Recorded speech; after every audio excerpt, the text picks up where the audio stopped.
A huge part of Judaism is not just all the do's and don'ts and, following the rules, not just the religious construct, but also we're supposed to have a relationship with Hashem.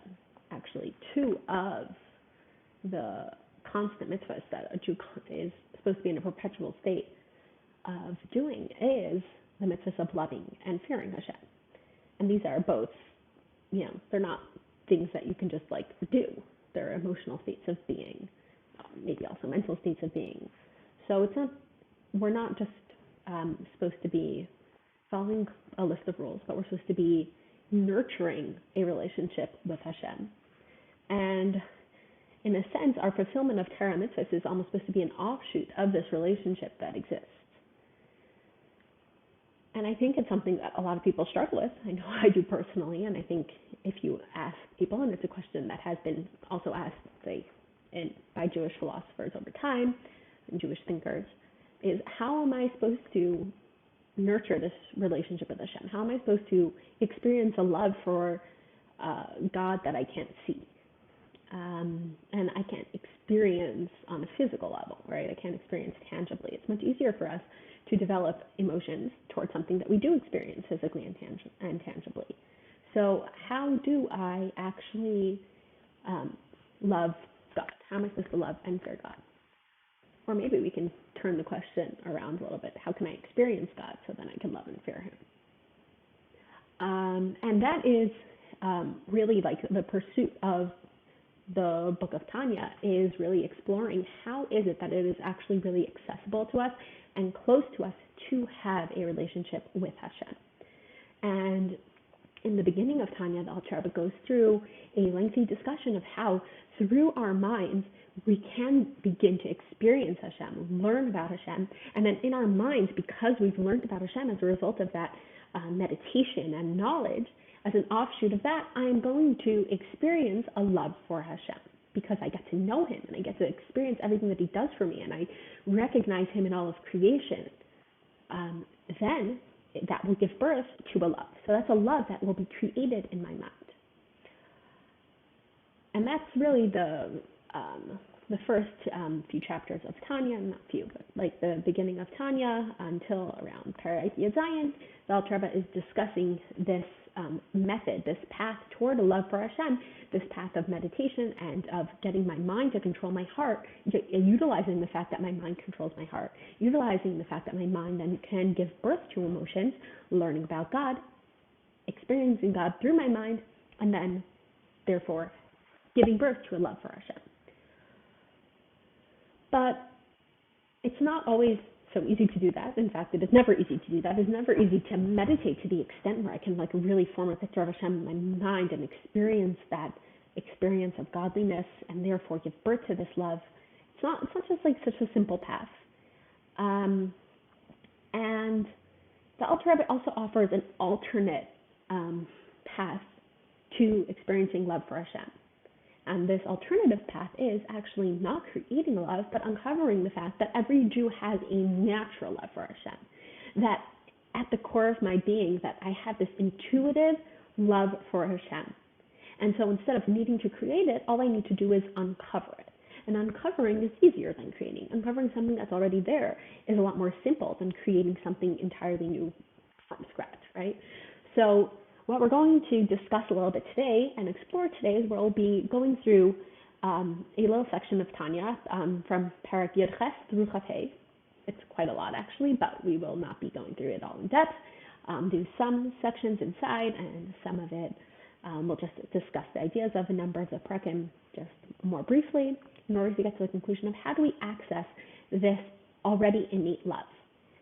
And so before we begin actually discussing how we access that, I just wanted to preface by saying that this method of accessing this love that's already there, it's considered to be sort of like the shortcut method.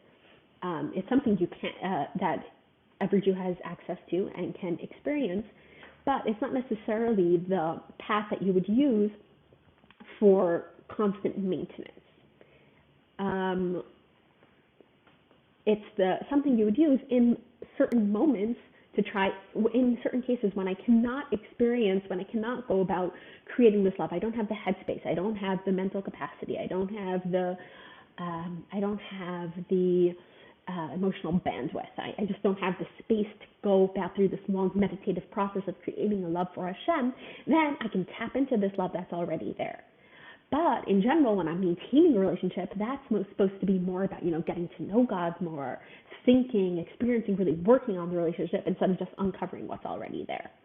I think we can, give an example to any relationships that we have, like with people, that, we have maintenance phase and then we have like emergency phases. So when you're like in regular trying to maintain a relationship, you need to be constantly putting in work and effort and creating love, creating the experience of love with that other person. But sometimes, we go into emergency mode in a crisis. If you truly love that person and it's a deep, innate, intuitive love, then you can access that sort of crisis love in those emergency moments. If you stay there, it's not going to really be sustainable. But in those emergency moments, we can access this intuitive love and still have that love and the relationship, even though we don't have the headspace or the bandwidth for creating and working on the relationship in the more obvious way. All right, so to begin, the Alter Rebbe opens up in Parak Yud Ches by saying, "U'letesabes bir be'er ehetiv milas ma'id shebepasuk kikarev elacha hadavar ma'id." So, additional explanation to expound really well on the word ma'id, the word very, shebepasuk, that's in the pasuk, kikarev elacha hadavar ma'id, that the matter is very close to you. So the pasuk the Alter Rebbe is referring to here is kikarev elacha hadavar ma'id b'ficha v'vavcha la'seisei, that it is very close to you in your mind and your heart to do it. And this is the pasuk that the entire Tanya is based off of. And what we're saying is very close to you, what's very accessible to you, is to love and fear God. And Alter Rebbe is showing how it is very close to you to love and fear God. So until now, he explained how it's very close to you to love and fear God, how it is close to you to love and fear God by explaining that you can create the love with your mind. So any person who has a mind can then create the love, right? But over here, he's emphasizing the word ma'id, very. It is very accessible to you. Because like we said earlier, creating love with your mind, that's like a massive task that requires intense meditation, intense focus, just intense knowledge and learning about Hashem. It's not easy. It's not everyone has those capabilities necessarily. And even if everyone does it, not everyone, like we said before, has the headspace, has the time to really invest and learn about Hashem in such a deep way to the extent that it's going to create a love, right? That's quite a big task. So it's doable for everyone, but is it very doable for everyone? So that's why he's saying over here, how can we actually access Ma'id? How can we make it very doable for everyone, that every single person can actually do it in quite an easy way? And so what is it how can we access this in a very easy way? It's because we're accessing a love, like we said before, that's inherent, that's intuitive. What is this love that is intuitive? Shahi ava misuteres, that this is the hidden love, Shabalev Kol Yisrael, that is in the heart of every Jew. Shahi Yerusha lanu me'aveseinu, and it is inherited. It is an inheritance for us from our forefathers. So why is it that every Jew has a natural love for Hashem? It's because our forefathers, every person who comes from Avram, Yitzchak, and Yaakov, or converts to Judaism, which means they receive a soul that is considered a I guess you could say spiritual. It's a descendant, inherited soul from Avram, Yitzchak, or Yaakov. These souls naturally contain a love. The reason for this is the Avos, Avram, Yitzchak, and Yaakov, they were so totally given over to Hashem. They were so totally buckled to Hashem. They had no sense of personal existence, that their reward for that was that Hashem basically totally shone through them. And therefore, every one that comes after them, every soul that stems from these core souls, inherits automatically and naturally a love for Hashem. So that's just like sort of, you can say, it became part of the spiritual DNA of the Jewish people. Because normally you would say love is not exactly something that's inherited, right? It's like just because my mother loves someone doesn't mean that I'm going to love that same person. But on this spiritual level, it became part of our spiritual DNA that every Jew has this love for Hashem. It's a hidden love, but it's there. And it's regardless of the soul level, because different Jews have different levels of souls. It's related to a number of different factors of where the soul is going to draw down from. So we're at source at different places within Hashem's spheres. Different neshamas come from different levels. Big tzaddikim come from higher up. People who are not so holy, maybe their soul is a lower source, or maybe they have a higher source soul, but they haven't worked on themselves. You can't really just tell by looking at someone or by their actions what their source of their soul is, because we know that like the higher the soul, the more adversity that they face to make it fair, sort of, to access that higher level of their soul. But basically, regardless of soul level, so even like the souls that come from very low place, from a very low level of spirituality, nevertheless, because it is a soul, and therefore it's coming from an element of goodness, it's still able to it still has at its core this love for Hashem. And in the soul makeup, our neshamas are sort of created mirroring Hashem, like everything in the world, right? Our neshamas are created mirroring Hashem. So Hashem relates to the world through spheres. The spheres beginning in Chachma, Bina, Das, Chesed, Gvura, Malchus. And so similarly, our souls have that same makeup of how they work, and we have these levels within our neshama. And where does this level of this love for Hashem hang out? It hangs out in the level of Chachma. It hangs out in the sphere of Chachma. Chachma is the highest expressed part of our soul. Chachma is, the word Chachma literally means the power of what? Chachma is what we would call I guess you could call it not the pre-intellect, maybe the super-intellect.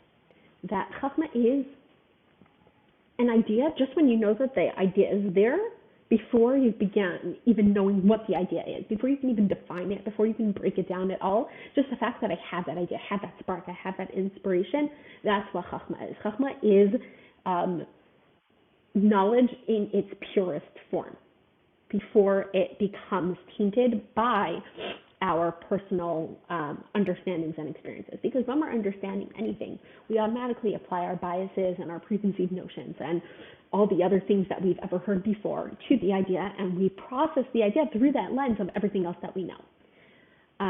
But the idea exists just for itself, right? It exists before me, it exists outside of me. And I get at that, where do I experience the idea outside of me, but it's still inside of me, but without my influence on it? That's in the element of Chachma. Like we said before, it's the power of what? The question what? I don't know what it is necessarily, but it's there. And in this power of what, there's like this massive expansiveness, because there's like this unlimited potential of anything, because because it doesn't have definitions yet. And it's specifically in a place of no definition where our truest love and our most unbiased love will hang out, right? Because once we start getting into more conscious levels of ourselves, our love, again, becomes tainted. You could call it avashat tluya b'davar, love that is dependent on something, right? Because once I'm in the picture, however much I'd like to think that I'm being, altruistic and loving someone just for who they are, in my conscious mind, I'm going to be influenced by different things, let's say that the person does for me or doesn't do for me, or that Hashem does for me or doesn't do for me, or how I experience Hashem personally. And that's going to taint the love. But in Chachma, the love is pure. In Chachma, the love is not dependent on anything, because it's before definitions, and it's before my own self and my ego get into the picture and start defining things and breaking things down. So that's where we're able to have the purest and truest love. And it's also a very, very deep place within us. Chachma is like this, like I said before, it's much more, I guess you can say, a sense rather than knowledge. So intuition more than a knowledge, right? So in Bina, all the work that I said previously that we mentioned is happens in the beginning of Tanya, the work of meditation. That's basically Bina work. That's work of understanding and breaking things down. And that's where, let's say, I start to form an ideology. And I can have a love that I'm able to give birth to a love based on this ideology. The love of Chachma is not an ideology love. The love of Chachma is an intuitive love. The love of Chachma is almost, we can say, an identity love. You don't need to know Hashem to have love of Hashem on the Chachma level.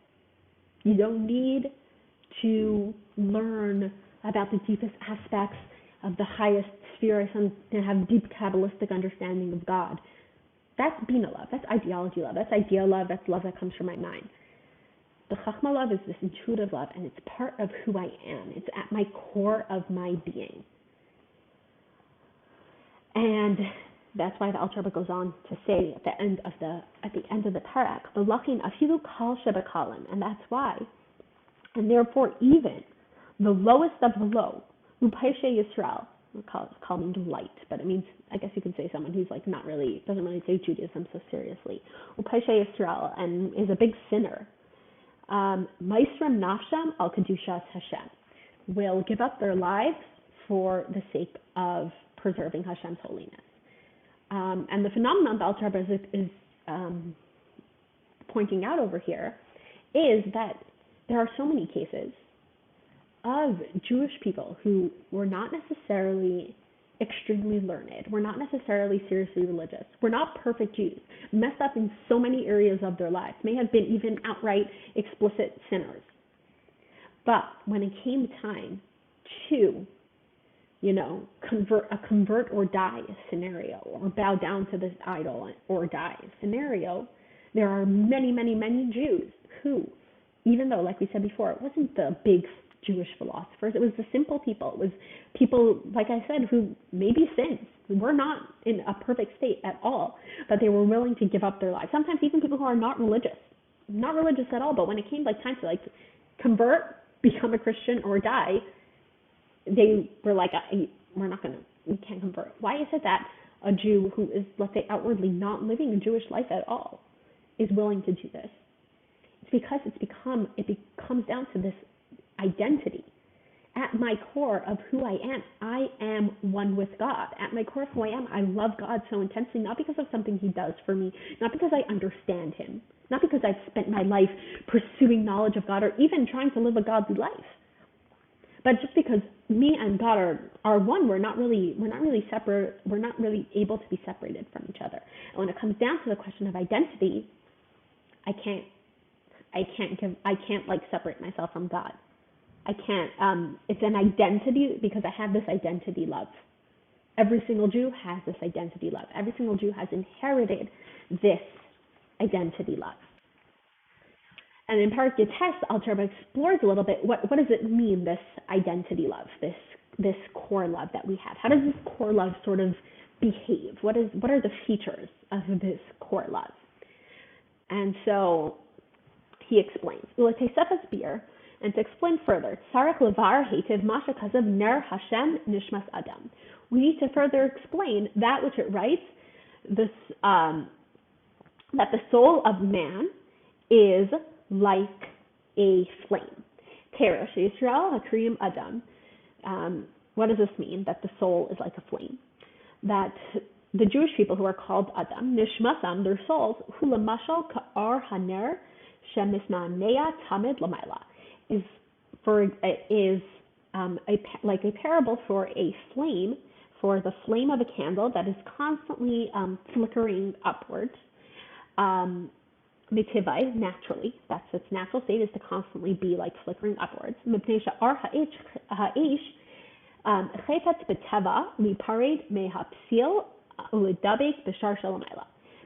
the nature of the flame is that it wants, its desire, its natural desire is to leave the wick and to reunite with its source above. So this is just basically in like Greek classical philosophy, which the Rambam also explores. all the world was, is explained to be composed of 4 elements, and each of these elements is constantly attracted to its source. So the source of, let's say, there's fire, wind, earth, and fire, air, earth, and water, right? So the source of earth would be, let's say, the ground. So we see with gravity that like mass is attracted to mass.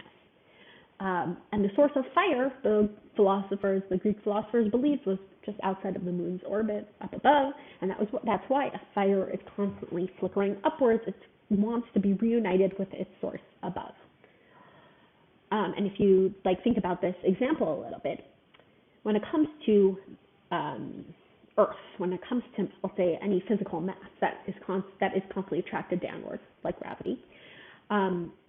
So let's say I'm holding a rock and I drop it, it's going to fall to the ground. But the rock is still going to maintain its identity while it's on the ground. It still maintains its independence. So what's the difference about the fire? Is that once the fire is reconsumed in the bigger fire, the fire has no identity anymore. That's the nature of fire, right? Is that it will just completely subsume the fire, and you will not be able to identify the flame anymore. So the fact that the flame wants to reunite with its source, it's almost like a suicide of sorts. It's going to completely and totally lose its identity if it reunites with its source. But nevertheless, that's the desire of the flame. That is the nature of the flame. When we say nature, the reason that we're using the word nature over here, the Alter Rebbe explains, is that when we're saying nature, it means that it's not logical. It's not something we can comprehend. Nature of a flame is that it desires to be reunited with its source. Because according to logic, I would rather maintain my own independent self, right? Because anything that actually, in general, intellect is very selfish. It's very ego-driven. And intellect will try as hard as it can to maintain its identity. So intellectually, it makes no sense for a fire to want to be subsumed within its source. But on a natural level, on a level, like we said before, an intuitive level, on a deeper level, on a level that's higher than intellect, it wants to be subsumed in its source. And like we said, Ner Hashem Nishmas Adam, that the soul is the same way. The soul has a desire at the core of each and every Jewish soul. Its desire is just to be re-included in its source, which is God. Every soul is sourced within Hashem, and our deepest desire of our soul is to be reunited within Hashem. That's what every Jew wants at their core level. And when we're talking about, we're not even talking about the soul. It's not even that the soul wants to go to Gan Eden. Gan Eden is a place where, the soul leaves the body, but it still has its own identity. It's still its own, personal soul pursuing its own personal goals in the Gan Eden. The neshama wants to go even higher than Gan Eden. The neshama wants to just completely and totally lose its independence. It wants to just completely, totally be subsumed within Hashem. That is the desire of the soul. And like we said before, the teva zeh, and this nature, it's a borrowed name. The word nature is a borrowed name for anything that doesn't make sense, anything that isn't rational. And over here, and also here, what we're saying is, our intention is that this desire that is in in the soul, it doesn't make any sense. It's not an intellectual striving to become one with Hashem. It's an intuitive identity response of the soul, that it wants to be united with Hashem. So the obvious question that I think we all will ask when we hear this is, but I don't want to. I have no desire to lose my independence. I don't have a desire to be reunited with Hashem. So the answer to that is, like we said before, this part of ourselves. Which part of ourselves is this? This is our chachma. This is the deepest part of ourselves. Chachma is like a window, right? We said before, it doesn't paint. A window just shows from one side to the other what is on the other side without distorting it and putting any sort of image on that, right? So similarly, our chachma is like a window of godliness, and godliness is able to shine through. And therefore, on the level of Chachma, we understand godliness, not even understand, we sense, experience godliness, and we just want to be united with Hashem. The thing is that I also have all the other lower parts of myself, and it could be that I close the curtains of my other windows, of the other parts of myself, to experiencing this Chachma. I cut myself off from this Chachma. The other parts of myself are so threatened by this Chachma because most of my conscious self, like we said before, when it comes to like consciousness and intellect, the biggest and I guess you can say most driving force is the force of ego to maintain my independence, to maintain my sense of self, to maintain my independent identity. So the biggest threat to my independent identity is my godly identity. The biggest threat to me feeling like I am my own person is this true, deep, it's like this truest sense of self, because who is the only true existence is really God. And I know that on my core level. And so I become very threatened by my godly sense of self. And I'm scared of it. So the ego builds up walls to block myself from experiencing my neshama. And the Alter Rebbe gives imagery in other parts of Tanya of like, you have neshama that's like locked away and it's banging on the doors, begging to come out and to express itself within the person, and the person just like is ignoring this voice inside of them, and chooses rather to live on an ego level, on what we would call a klipa level, like in this level of a shell where it's experiencing itself.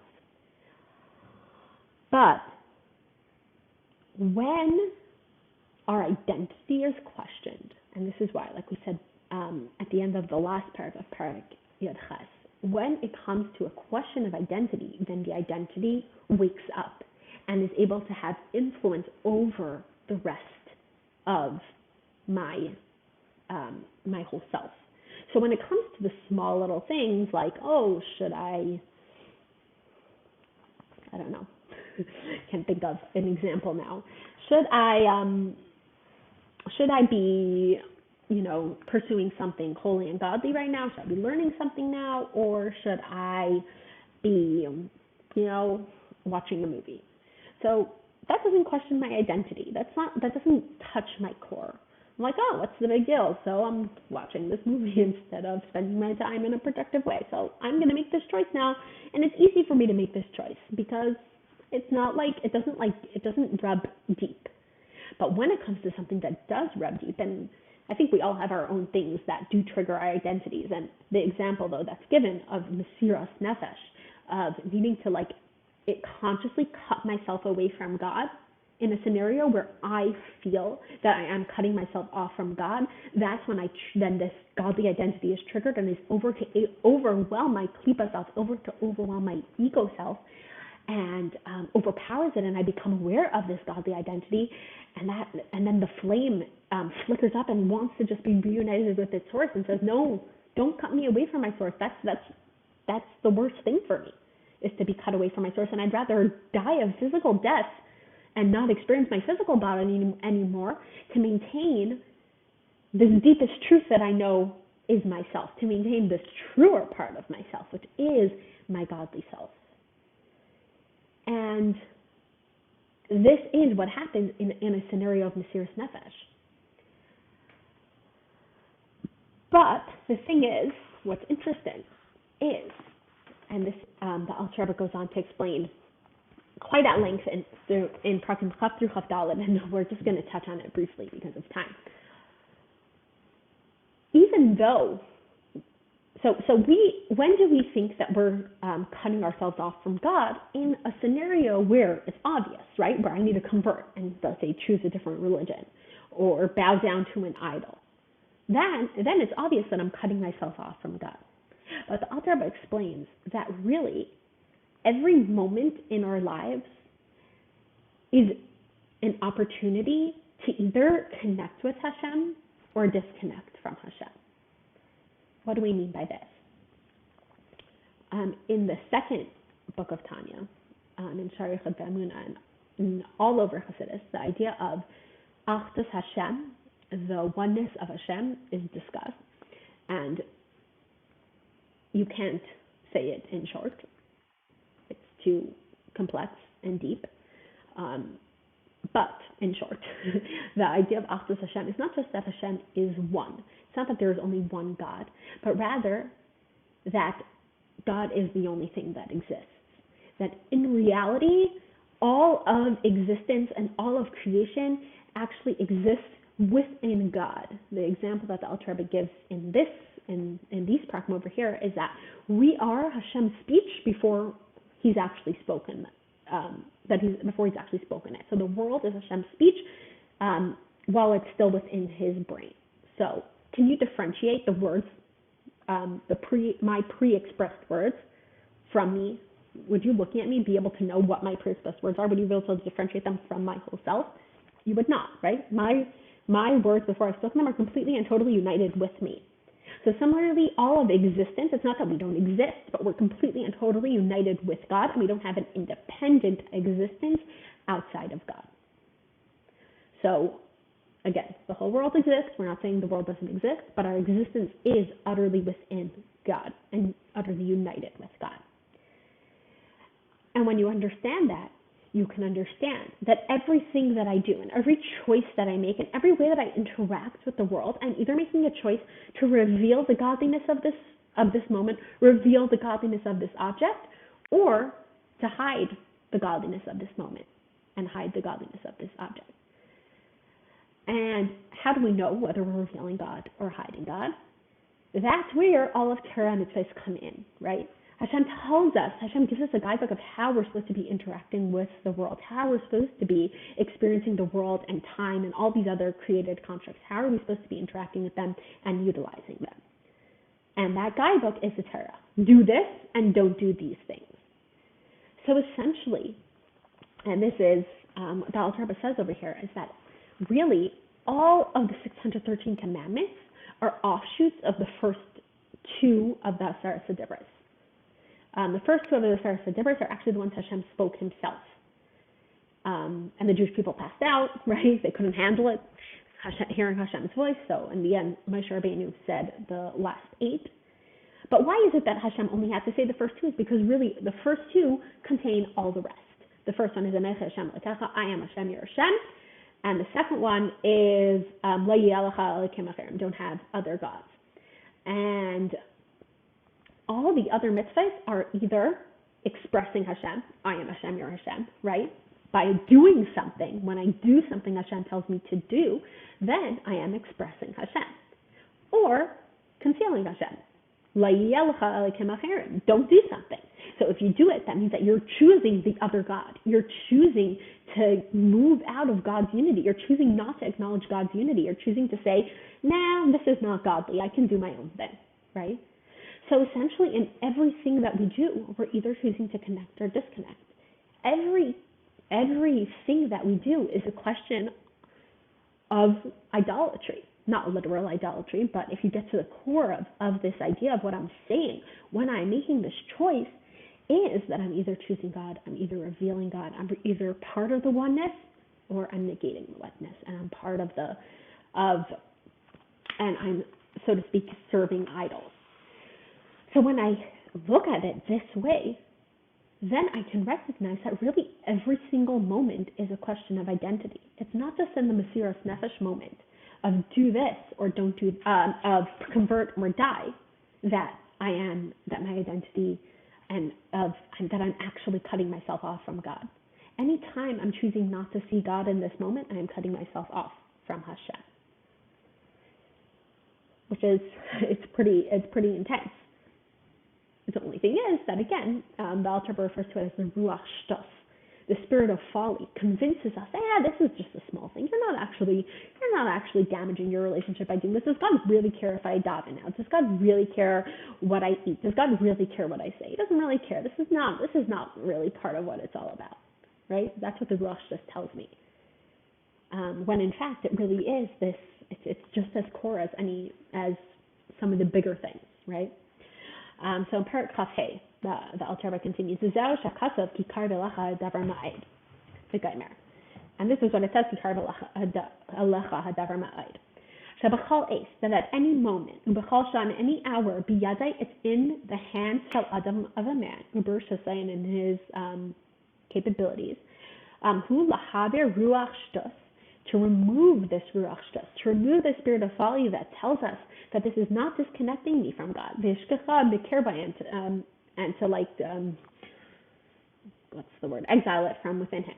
Or remember, and to arouse Hashem, the love that he has for Hashem, Echad, that is hidden within him without any doubt that he has, that he or she, that a person has this love within him. And the word that he uses over here is Zirkind, it's a remembrance. Because like we said before, it's not something that you have to create, it's something that's there. I just need to pull it up in my memory. I just need to access it. With memory, it's interesting. There are like memory tools that you can use to trigger and stimulate certain memories. When I was studying a little bit about education and educational psychology, something that really fascinated me was the concept of like how we store our memories, and how more than how we store our memories, it's not so much memory is not so much about what is stored. Memory is about retrieval.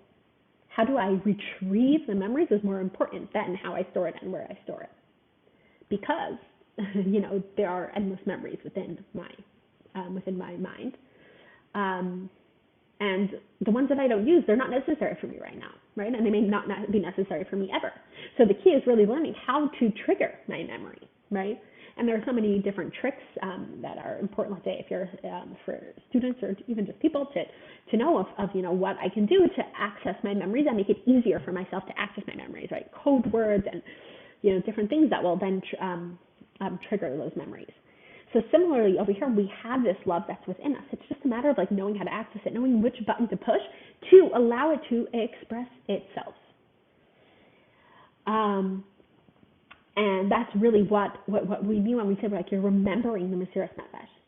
I'm remembering the fact that, what is the code word over here? I'm remembering the fact that if it was a case of convert or die, what would I do? Today, thankfully, most of us aren't in this type of situation. The world that we live in is not a convert or die world. So we don't have to make this type of choice. But if I would put myself into that scenario of like, if I was in that scenario, what would I do? Would I have purest nefesh, right? And that purest nefesh, that thought of purest nefesh, it's a trigger for me. It could be a trigger for me to bring up this love in any moment. And it works both in a positive sense of what I should do to create the love, and also on the level of yira, of fear of Hashem, of awe of Hashem, which is what keeps me from doing something that God doesn't want me to do, right? What's the meditation? If I would give up my life for this, if I would go through like torture and pain of fear of death for this, how much more so can I just give up a simple desire that, is not really such a big deal for me for my relationship with God, right? Detaching from Hashem, that's something that my identity doesn't allow. That's a question of like who I am. I can harness this power of knowledge of detaching from Hashem in my everyday life by realizing that everything is really one with Hashem, and that means anytime I don't express godliness, I'm detaching from godliness. And if I would give my life for this, how much more so these smaller things, these things that are much easier for me to give up in this moment. And how much more so, like, does it work also for doing good? It's like, if I would give up my life to break off my relationship with Hashem, can I not invest a little bit of effort in creating the relationship? Is it, wouldn't you think it's worth it to invest effort in creating that relationship that I would go to such extremes for? And I think, like I said earlier, this applies to lots of the relationships in our lives that, like I said before, in moments of crisis, you recognize how important that person is to you, and you would do literally anything for them, for your spouse, for your child, maybe for your parent, for a good friend, right? I would do anything. I would literally do anything for that person in this moment, right? So when they ask me to do something small that's like a little bit annoying, I can access that space of like, I would really do anything for you. So yes, I'll do this small thing for you, right? Um, like I said before, there are other ways also to accomplish doing these small things, not just going to this Mesiras Nefesh meditation of I would die for you to do it. But there's other ways to achieve it by nurturing the relationship and by, working on the relationship. It makes me want to do the small things for them, right? But when I'm not in that state of wanting to do the small things for them, like I said, either because, I'm tired or I'm busy with other things and my emotional capacities are being used up in other things, I'm going through a hard time, my mind is not working as well as it should be, then I'm able to access the space of I would die for you. So how much more so can I do these small things to live for you? How much more so can I just make myself a little bit uncomfortable to create this connection with you? And so going back to our relationship with Hashem, I would die for you. How much more so to do something that's maybe inconveniencing me right now? Maybe I'm just not in the mood. Maybe there are other things that seem more appealing. But when I'm doing it, I'm creating this, I'm nurturing this everlasting connection with godliness, which is not a small thing. It's like I'm connecting myself to the truest thing that I'm able to connect myself to. I'm making myself eternal through connecting to God.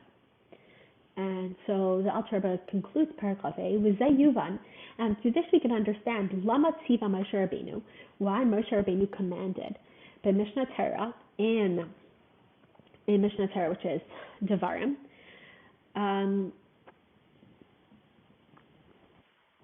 before the Jewish people entered into Eretz Yisrael, L'kreis Kriya Shema, to read Kriya Shema Pa'amayim B'chol Yom, 2 times every day. L'kabel alav malchus shemayim, to accept upon themselves the yoke of heaven, their mesiras nefesh with mesiras nefesh, misham shekiyam haTorah mitzvaysa, because the fulfillment of Torah and its mitzvahs taloi bezeh are dependent on this. Sheyizkor tamin inyan mesiras nefesh Hashem, that we remember constantly mesiras nefesh, our mesiras nefesh for Hashem. So every day we say Shema multiple times a day. And the reason that Shema was instituted to be said multiple times a day is because Shema is connected to this idea of Mesiras Nefesh. First of all, when a person is being Mesiras Nefesh, we know that how many times have Jews died with the Shema on their lips. And part of the meditations that we're supposed to be having, that every Jew is supposed to have when they're saying Shema, is that I would be willing to give up my life for Hashem. That's the meditation of Shema. I don't want to, Shema is all about the unity of Hashem, and I will not cut myself off from Hashem's unity, and therefore there's the meditation of Mesiras Nefesh in Shema. And that's what a Jew is supposed to be thinking when they say Shema multiple times a day. Why is it so important for us to constantly be focusing on this Mesiras Nefesh? Like, doesn't it feel maybe a little negative, like I would give myself up for God? But the reason for that is that all the rest of our day is supposed to be based on this fact. I would give myself up for God, therefore let me not cut myself off from Him. Recognize that everything, that all of Torah Mitzvahs is a connection with Him. That all of Torah Mitzvahs is me uniting with Him. And that is why we say Shema twice a day. And so this is the idea of accessing the intuitive love. It's recognizing, it's remembering the fact that God is my identity. Remembering the fact that at my core, I am one with Hashem, and recognizing that in all of these small things that I do every single day, I am either expressing that identity or hiding that identity. And hopefully with this meditation, we'll be able to experience and uncover this true connection that we have with Hashem, because ultimately it's really the connection with the deepest part of ourselves. It's not just connecting with something outside of us, it's connecting with a very deep and powerful part inside of me, that part of me that is infinite, that is utterly united with God.